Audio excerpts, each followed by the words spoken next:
How often have you stood in front of the mirror, looked at yourself, and realized that you're not really happy? You're not really happy at all. How often have you woken up in the morning just wondering, what is it that is just not chalking me up to a point where I'd love to be excited about doing something with my life today? How often have you woken up wondering, how am I different from the rest of the world? Or am I so different that I just might be an absolute misfit? How often have you blamed yourself for everything that kept going wrong in your own life? You know, there's one thing that I learned in these 7 decades that I've lived on planet Earth. I learned the art of letting go, the art of not caring. And I'd love to share this with you so that you can wake up just like me every morning, fit and happy, loving, laughing, and ready to live life king size. Welcome back to the musings of an old maverick. Welcome back to the archives of my life. My first tip to you is, like me, embrace your imperfections. You know how often we don't do that. And the reason why we don't do it is actually quite silly. We just don't want people to ever discover that we are also imperfect. You're always trying to project a very, very perfect image of yourself. But let me tell you something. The entire world, 8 billion people on planet Earth, are as imperfect, if not more, than you are. And I don't see any reason why you should therefore hide your imperfections, because you're going to feel so lonely, you're going to feel so upset every time you think somebody has discovered a certain part of you which is imperfect. Now, here's the thing. I don't hide any of my imperfections. I wear them proudly on my shoulders because, hell, I'm human. And I am as vulnerable as you are. And the big advantage of me accepting all my imperfections and walking the streets with my head held high is that I am genuine, and the world loves people who are genuine and transparent. It doesn't really matter how many imperfections might be housed within you. Just be your true self. My second tip is even more simpler. Practice mindfulness. Now, how often have you heard your parents, when you were a young boy or a girl, being told, please concentrate on what you're doing, concentrate on what you're eating, concentrate on when you're walking, concentrate when you're sitting in class, concentrate when people speak to you. Just switch that word concentrate to being mindful. In fact, being mindful is a great education in itself. You know, when I meditate, I am mindful of my thoughts. I am mindful of every moment that I exist in. I know which moments I should really be bothered about and which moments I can just let go. A lot of people have a tendency to keep switching into the past. And every time you get to the past, you can never come back to the present happy. Either you are so upset that everything has changed, nothing is as amazingly wonderful and nostalgic as it was in the past. Let me tell you, nothing is constant like change. Change constantly, continuously happens. You can never expect today to be the same as tomorrow either. So don't live in the past. Let go of things. Let go of moments that have got nothing to do with you. nothing to contribute constructively and positively where you're concerned. Let go. Just let go. Become mindful of the moment that you are in and enjoy that, because that is as fleeting as a second really is. My third tip, understanding the nature of suffering. You see, suffering is something that is going to happen. You can't even remotely imagine that you're going to cruise through life without a moment of suffering. Suffering can be actually extremely constructive. It can be very positive. It can actually build up a very strong, resilient foundation for you. When suffering happens, just let go of it. Don't hang on to it. Don't think too much about it. Suffering makes us very human. It toughens us up, and it actually helps us to prepare ourselves for any sort of adverse moments that we might encounter in the future. My fourth important tip, cultivate self-compassion. You know how often we blame ourselves for the kind of mistakes we make.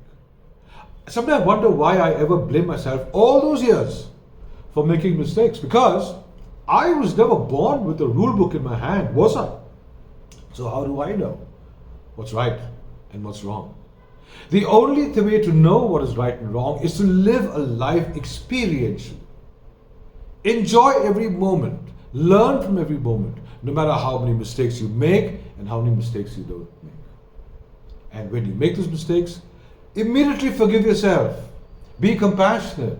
It's human to make mistakes. Don't hang on to it. Don't blame yourself for it. Let your mind free. Let yourself always know, I will make a mistake, but I will recover and I will move on in life. My fifth important tip, learn to live life with minimum, or what I call a transparent ego. Why do I say that? You know, your entire perspective depends entirely on the density of your ego. So let's say if your ego is very opaque, you'll not be able to see anything in front of you. You'll not be able to justify what is happening in front of you. You'll be constantly blaming everyone around you for what's happening, because you are blindly seeing everything around you with an ego that is so opaque. But if your ego is translucent, which is a lower density, so to speak, then you'll be able to at least fathom out what is happening around you. But it's not the best way to live life. The best way to live life is to live an absolute transparent ego. The lowest density. Because that's when your heart opens to everything around you. Your perspective does not have any preconceived notions behind it. You look at things the way they are. You accept them the way they are. And you react to them the way they are, without any ego, without any preconceived notions, and without any inhibitions whatsoever. Step. Recognize the impermanence of everything. There is nothing permanent. You and I are not immortal. We are mortals. Everyone, living or dead in certain ways, are mortals. Every emotion is a mortal. It will come and go. Don't hang on to things. Don't reserve things within you. Don't assume that you are born with it and therefore you're going to die with it. That never happens. Believe me, that never happens. Everything eventually gets replaced. Everything evolves. Everything changes. Because, like I say, always say, change is a constant. So accept the fact that you are living a life surrounded by impermanence. Just keep going ahead, living every moment without getting attached to it. Just being happy. My seventh tip, let go of expectations. You know why? Because the moment you let go of expectations, it feels so liberated. Why does it feel liberated? Because you are not chained down to anything, including expectations. I want to swim. I want to learn how to swim. I jump into the pool and I start learning how to swim. The only desire is that I want to give the best I can to learn as fast as possible. There are no expectations. I'm into an activity which I suddenly enjoy, I'm happy, and I want to give it the best. The moment I start telling myself, I must learn because I must become number one in the Olympics, there goes. Your expectations fall in place, and all the heartburn when they don't work the way you expect things to work. When you don't expect, you actually end up giving the best of yourself. I love talking to you. I love talking to you through these vlogs. I have no expectations. All I do is I give everything I have within me to you. In any which way, in any form you'd like to use it, I have no expectations. I'm just happy. It works. If it worked for me, I'm sure it'll work for you.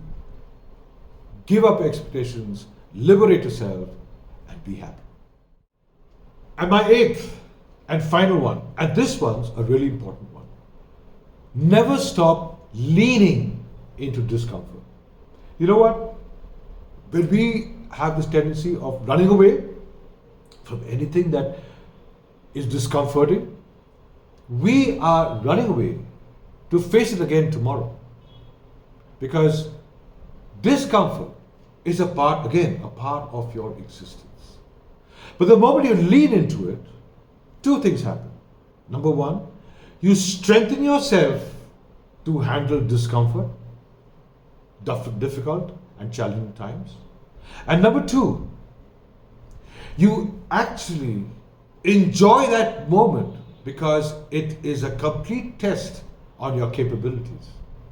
And your capabilities, with every discomforting challenge, self-develops itself and makes you tougher, harder, and stronger. So I just hope all these 8 tips work for you the way they all work for me. And I'll see you again in my next vlog. So this is Anand Nair signing off now, and I'm going to see you soon, very soon. Till then, hey, you take care.